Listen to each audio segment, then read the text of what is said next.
warahmatullahi wabarakatuh.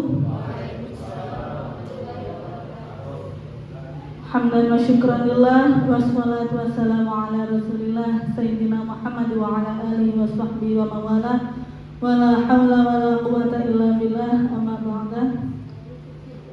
Yang terhormat Bapak Haji Muhammad MPDI beserta Bapak Abdul Muhyi MPDI selaku pengawas Madrasah Tsanawiyah sekaligus penilai kinerja Kepala Madrasah PKKM tahun 2025.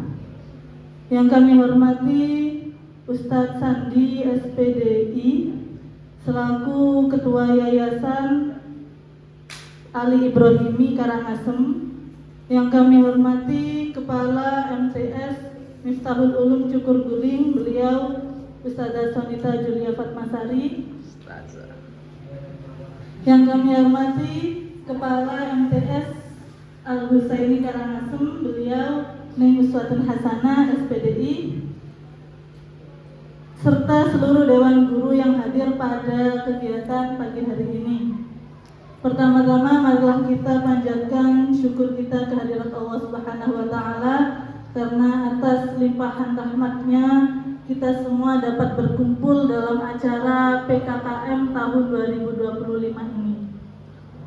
Selanjutnya pada kesempatan ini kami akan memaparkan terkait profil lembaga, program-program strategis lembaga, serta analisis SWOT lembaga kami dengan harapan semoga dengan harapan saya, apa yang akan saya sampaikan nanti dapat memberikan gambaran yang jelas terkait perkembangan, terkait kekurangan, terkait tantangan serta peluang lembaga kami, serta menjadi bahan diskusi untuk membangun lembaga yang lebih maju demi menjaga atau memperbaiki layanan pendidik untuk seluruh peserta didik kami. Begitu. Mungkin langsung saya mulai saja presentasi. Pertama, profil lembaga kami yaitu MTS NU Darul Ulum Banyu Putih. Dengan NSM dan NPSM sebagai berikut. Kemudian alamat kami di Dusun Banyu Putih, Desa Cukur Guling, Kecamatan Lumbang. Kemudian tahun berdirinya lembaga kami yaitu pada tanggal 16 Juli 2012. Jadi sekitar 13 tahunan sudah berdiri, alhamdulillah. Kemudian akreditasi kami di tahun 2022 kemarin, juga 2017 itu alhamdulillah mendapatkan akreditasi B atau baik. Semoga kami bisa terus meningkatkan kualitas serta akreditasi lembaga kami sehingga mendapat yang terbaik di kemudian hari. Kemudian untuk statistik lembaga kami, yang pertama kami memiliki 10 guru yang sebagian besar itu sudah S1, bahkan ada yang S2.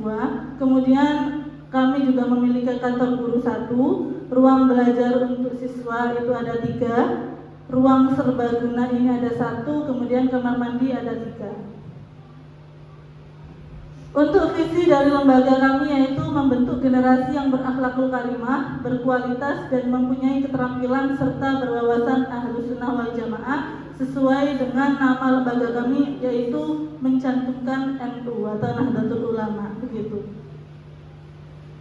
Kemudian misi untuk mencapai visi kami tersebut yaitu ada 4, yaitu memiliki akidah Islam yang kuat dan taat dalam melaksanakan ibadah serta memiliki akhlakul karimah dalam kehidupan di madrasah maupun di masyarakat.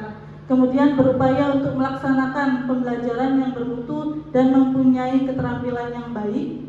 Yang ketiga, menjadikan lembaga yang berdasarkan asas Ahlus Sunnah wal Jamaah. Dan yang terakhir, mendapatkan kepercayaan masyarakat sebagai lembaga pendidikan yang diminati. Kemudian program-program unggulan yang ada di lembaga kami yaitu ada 3, yaitu pertama pembiasaan Asmaul Husna. Ini kami laksanakan setiap hari, Senin sampai hari Sabtu, setiap pagi sebelum KPM. Jadi kami itu ada Asmaul Husna pertama, kemudian menyanyikan lagu Yalal Waton, dan yang terakhir itu Sholawat Nahdiyin.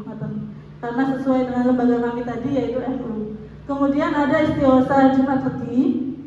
Ini dilakukan setiap Jumat Legi saja, jadi 1 bulan 1 kali. Kemudian ada sholat duha dan sholat duhur berjamaah. Untuk sholat duha itu bergilir, kemudian untuk sholat berjamaah itu semuanya itu setiap Senin sampai Kamis.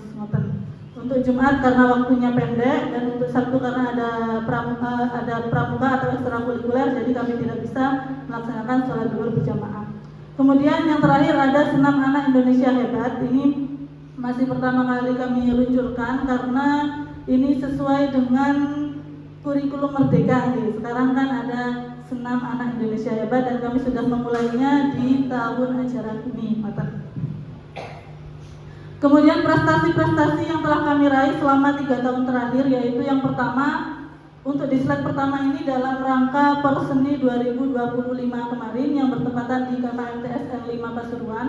Yang pertama juara 1 Tilawatil Quran Putri, kemudian juara 1 Vlog Putra, dan juara 3 Singer Putri. Dan ketiga-tiganya ini alhamdulillah bisa lanjut ke Perseni tingkat kabupaten. Kemudian ini prestasi selanjutnya, ini juara 1 Olimpiade MIPA dan juara 2 Musabaqah Syarhil Quran. Ini dilaksanakan oleh Smanilum atau SMA Negeri 1 Lumbang yang bertempat di Panditan. Nah, itu alhamdulillah kami mendapatkan 2 juara. Nah, kemudian ini analisis SWOT yang telah kami analisis nih. Itu yang pertama kekuatan pertama itu ada budaya kedisiplinan. Jadi baik siswa maupun guru itu alhamdulillah masuknya itu disiplin gitu. Kalau misalkan ada siswa atau guru yang tidak masuk, itu mengirimkan surat izin yang bertanda tangan orang tua. Begitu juga dengan gurunya. Kemudian misalkan ada guru yang tidak masuk, itu juga ada tugas yang dititipkan kepada guru piket. Kemudian untuk proses pembelajarannya baik, ini kami melakukan analisis SWOT ini juga berdasarkan hasil dari EDM kemarin, Ustaz. Kemudian untuk pendidik relatif aktif mengikuti pelatihan, itu sangat baik. Karena apa? Karena hampir semua guru kita itu di dalam tahun ajaran ini itu insya Allah memiliki lebih dari 10 sertifikat pelatihan, insya Allah hampir semuanya. Kemudian untuk ketersediaan buku teks ini masih cukup, ya, baik untuk peserta didik maupun pendidik itu cukup. Kemudian yang terakhir itu ada budaya rapat evaluasi, ini dilaksanakan secara rutin dengan yayasan itu 1 bulan sekali, dengan lembaga juga 1 bulan sekali internal. Kemudian untuk weakness atau kelemahannya, pertama sarana prasarana pembelajaran kami sangat minim. Ya, kami belum memiliki kantor guru. Kemudian di setiap kelas kami itu masih belum di keramik. Hanya ada 1 kelas yang di keramik, itu pun sudah pecah-pecah. Jadi sangat minim. Kemudian untuk tingkat literasi siswa kami itu masih rendah. Memang sekarang itu adanya tantangan dari budaya internet gitu ya, jadi menyebabkan siswa-siswa sekarang itu semakin kurang membaca buku atau menulis buku. Kemudian untuk pendidik dan tenaga kependidikan kami itu juga minim. Karena apa? Di dalam 15 mapel yang kami sediakan itu hanya memiliki 10 guru, dan itu menyebabkan 1 guru itu harus mengampu 2 mapel gitu ya. Bahkan ada yang menjadi bendahara itu masih mengajar. Harusnya operator tidak mengajar, ya hanya membantu, itu juga mengajar. Begitu juga dengan pulau piyambak itu juga masih mengajar. Kemudian untuk perangkat digital terbatas, kami memiliki 6 laptop, 6 laptop dan 2 printer, dan menurut kami itu kurang. Seperti misalkan saat AMBK itu kita harus membuat menjadi 2 sesi karena terbatasnya perangkat digital tersebut. Kemudian untuk peluangnya, dari mohon maaf tadi kan ada 10 guru, namun yang 1 guru itu masih tamatan SMA dan beliau itu yang mengampu ekstrakurikuler. Jadi yang S1 itu ada 9 guru dan ada 1 guru yang sudah S2. Jadi itu sudah menjadi peluang kami untuk terus meningkatkan layanan kami untuk peserta didik. Kemudian tersedianya internet itu sehingga memungkinkan kami melakukan pembelajaran atau madrasah digital.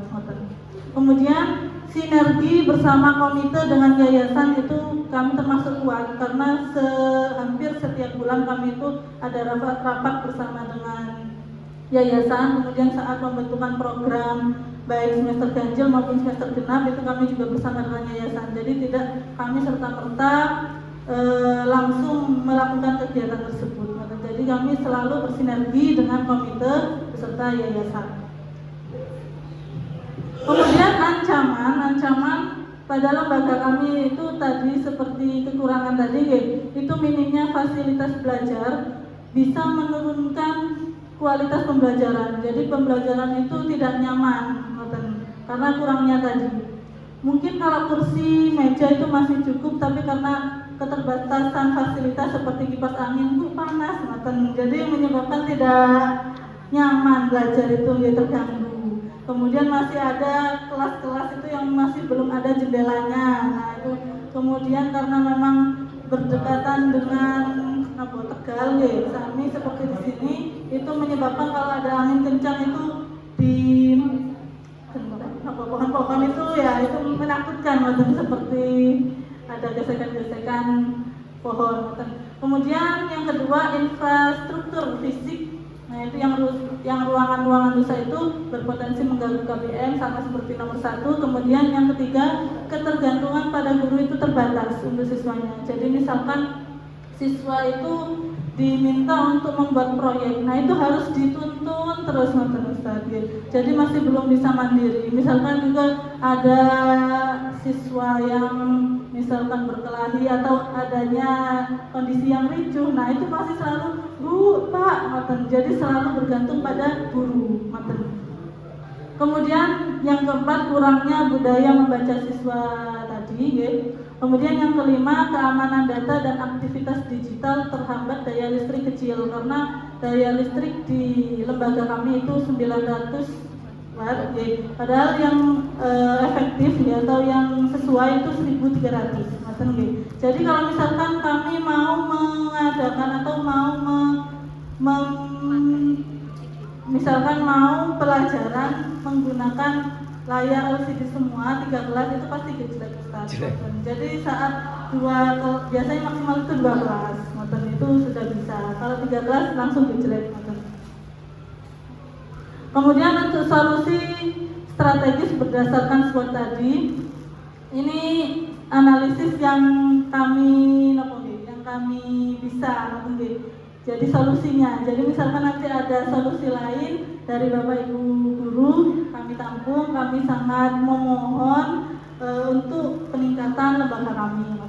Yang pertama untuk prioritas penguatan Sarpras. Jadi pertama membangun atau mengadakan perpustakaan mini atau pojok baca digital. Kalau memang karena kan di yayasan kami itu terbatas dengan lahan, jadi kami itu tidak bisa menambah bangunan di samping, jadi harus ke atas, Ustaz. Sedangkan ke atas itu sudah mentok, jadi bisa mungkin di pojok baca kelas.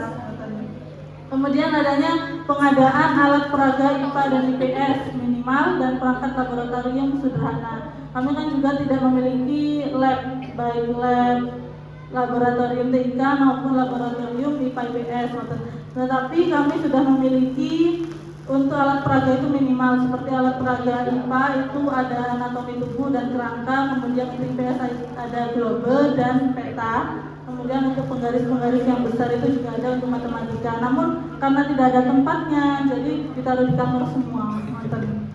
Kemudian perbaikan ruang kelas yang rusak khususnya untuk keramik tersebut. Karena kan kalau di suatu ruangan itu sudah berkeramik itu terlihat bersih. Sedangkan kalau masih plesteran tegel, meskipun dipel sampai kinclong, tetap kelihatannya kotor. Kemudian untuk solusi strategis untuk yang kedua yaitu program penguatan literasi. ini masih rencananya ya Ustaz, itu kami akan menggalakkan gerakan 1 minggu 1 buku, baik itu membaca ataupun menulis.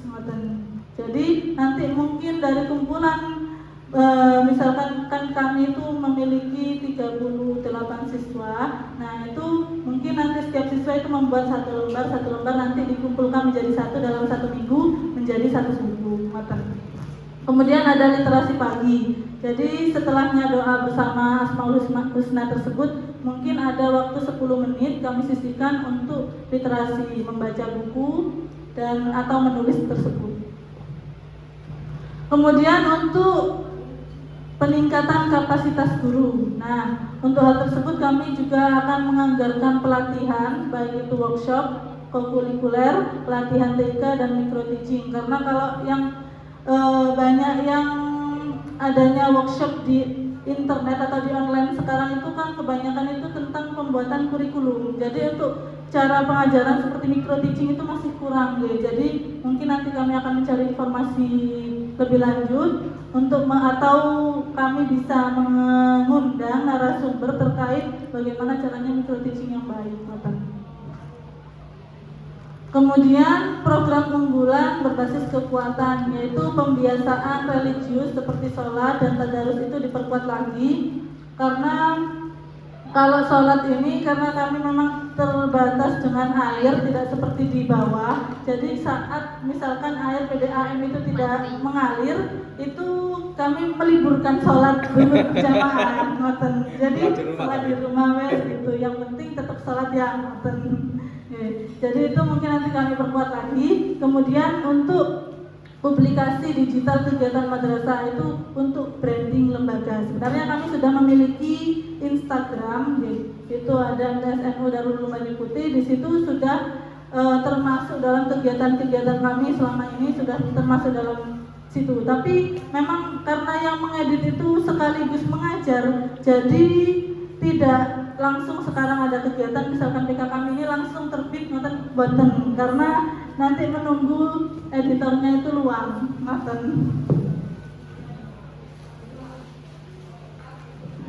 Nah, sebelum kami tutup, kami juga memiliki kekuatan atau peluang yang baru saja kami dapatkan sebelum kami membuat PowerPoint ini, yaitu kami mendapatkan PIP. PIP itu alhamdulillah di tahun 2025 ini cukup banyak Ustaz. Nah, namun adanya PIP tersebut itu menjadi pertama peluang, yang kedua juga tantangan. Karena apa? Karena peluang awalnya kan masyarakat sekitar itu mungkin bilang gini, oh kata sekolah di situ wes, anak saya tak sekolahkan ke SMP saja di Watu Lumbung gitu, karena di sana banyak dapat PIP. Nah, alhamdulillah karena sekarang kami dapat lumayan banyak ya, alhamdulillah PIP. Jadi itu saya pernah mendengar wali murid RA itu, alhamdulillah MTS dapat PIP, nanti tak sekolahkan ke situ saja. Jadi itu peluang Ustaz.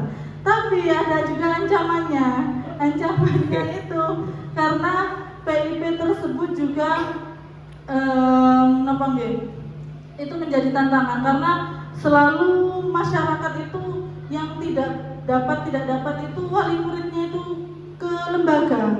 Bu, kok anak saya nggak dapat? Kok anak saya yang nggak dapat itu? Padahal yang anaknya dapat itu sangat bersyukur. Yang masih belum masuk di MTS itu pengen memasukkannya ke MTS, sedangkan yang sudah masuk MTS dan tidak dapat itu malah mengancam MTS. Kenapa kok nggak dapat?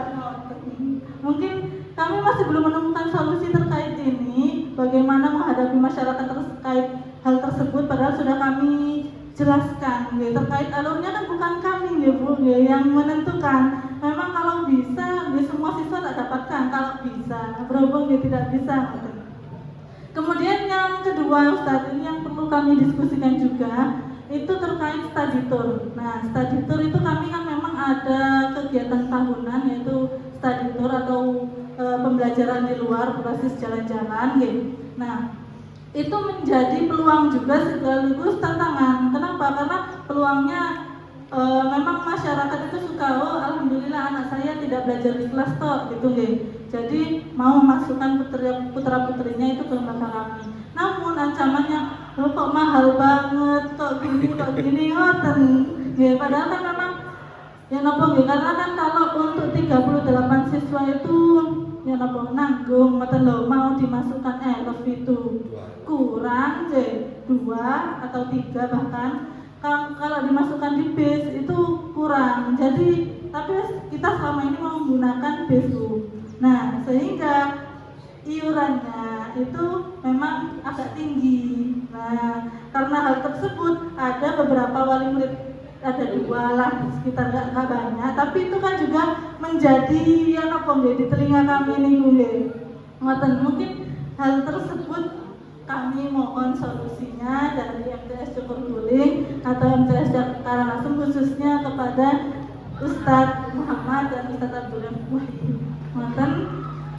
Saya kira cukup sekian yang dapat kami sampaikan. Terima kasih atas segala perhatian dan mohon maaf atas segala kekurangan. Akhirnya wabillahi taufiq wal hidayah wa ridwan inayah. Wassalamualaikum warahmatullahi wabarakatuh. Waalaikumsalam.